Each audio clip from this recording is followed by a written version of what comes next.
Hey everyone, it's Waddies here, and today I want to talk about my thoughts on the PC version of the Black Ops 3 beta. Now, before we go forward, I need to point out that this is just a beta, and that the optimization isn't quite done yet, and a bunch of settings and features are still being added. So, instead of a formal review, I'm just going to talk about where it's at right now, and the direction they're headed. As many of you know, Call of Duty has been very hit or miss on PC since Modern Warfare 2. Before this, all the PC CODs had some degree of PC focus about them with server browsers and mods and tons of features. When Modern Warfare 2 came out, there were no dedicated servers to speak of. Instead, they focused on peer-to-peer hosting, there were next to no features at all, the optimization was shoddy, mods are gone, and it was really this turning point where PC started getting these lazy console ports, to the point where Ghost was damn near unplayable. Luckily, the Treyarch games have still had good versions. Black Ops 1 had a server browser and some limited mods, and Black Ops 2 had amazing optimization, a great variety of options, and dedicated servers within its matchmaking system. And now we're at Black Ops 3. To analyze Black Ops 3's PC version, I'm going to start by going over the menu and the options currently available, and then I'm going to dissect any major issues with the game, then go into some more minor bugs, and finally conclude with my own personal wish list.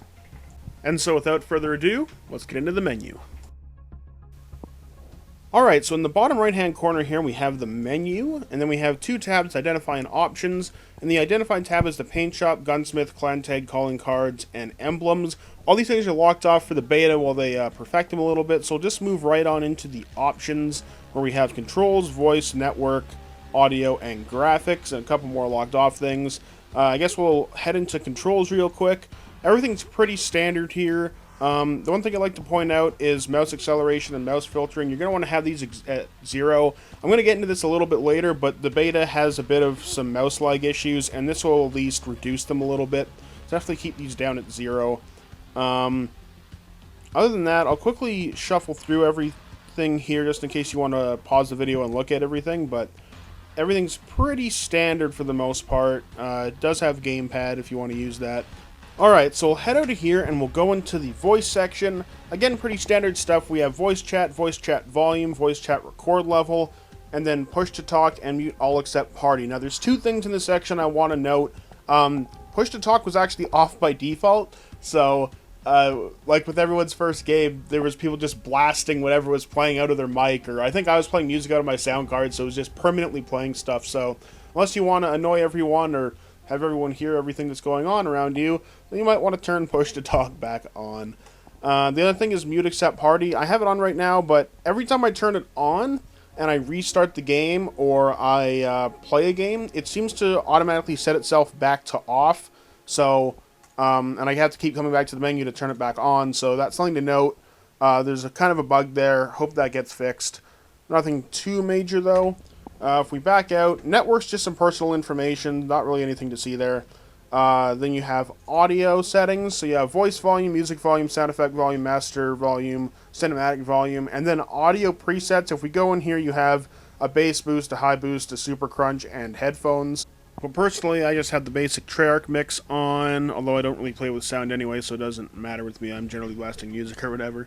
So we'll back out and we'll go into graphics. And just remember, again, that this is the beta. More stuff is being added in later that the PC dev for Treyarch has already noted about. So, yeah, we'll start off with the video section. We have the display mode, monitor, screen resolution. This can go, for me, it's 1080p. It might auto-detect monitor. I'm not sure, though, because I know that they were playing in 4K at Gamescom. So I have a feeling it does go up there. Monitor, same thing. I just have one monitor, so it probably doesn't let me select two. Display mode, you have windowed full screen or windowed full screen. And then refresh rate, 60 Hz, again, that's my monitor. Then screen resolution ratio, there's something I need to point out here, and that's, it came lower, like 0.67 or something, and you want to make sure that it's pushed up to 1, or it's going to be, well, at least what I think what it's doing, if it's lower, is that it's going to be upscaling to the resolution here. If you want the native resolution, which most of us will for that, really crisp feel, crisp look, we're going to want to make sure that that is at 1. After that, we have display gamma, brightness, and field of view. There is a field of view slider already in the beta. It goes from 65 up to 90. Pretty good amount, pretty standard amount. I know some people want it a little bit higher, but That's not too bad as far as I'm concerned. I just keep it around 70 because I'm more used to that. Then you have sync every frame and draw frames per second. I have that on, and the draw FPS is just up here in this top right hand corner. Pretty good marker. It's not intrusive and it looks good. Then you have player name indicator and split screen orientation. Now, if we move into advanced, we have texture quality, texture filtering, mesh quality, shadow map quality, anti-aliasing, max frames per second. I'll go in here really quick. The options for max frames are 30, 60, 90, or 120. There's also unlimited. I believe for multiplayer, unlimited actually means 200, and I believe that's how it is in the beta, although I haven't really tested that yet. But for campaign and zombies, it will actually be unlimited. Then we have order independent transparency, volumetric lighting, and then dynamic sun shadows and ambient occlusion. And that covers the menu, so let's get into any major issues people have been encountering. Now, I'd like to preface this by saying that for being in a beta, Black Ops 3 is shaping up extremely well. The optimization is good, even without specific drivers, and they've shown that they are aware of the necessary options that need to be in the game. But for this game to be perfect, they need to fix a few major issues first. First off, there's this really weird mouse lag persisting, where it feels like both mouse acceleration and sync every frame are on when they're not, and that's made precise aiming pretty much impossible.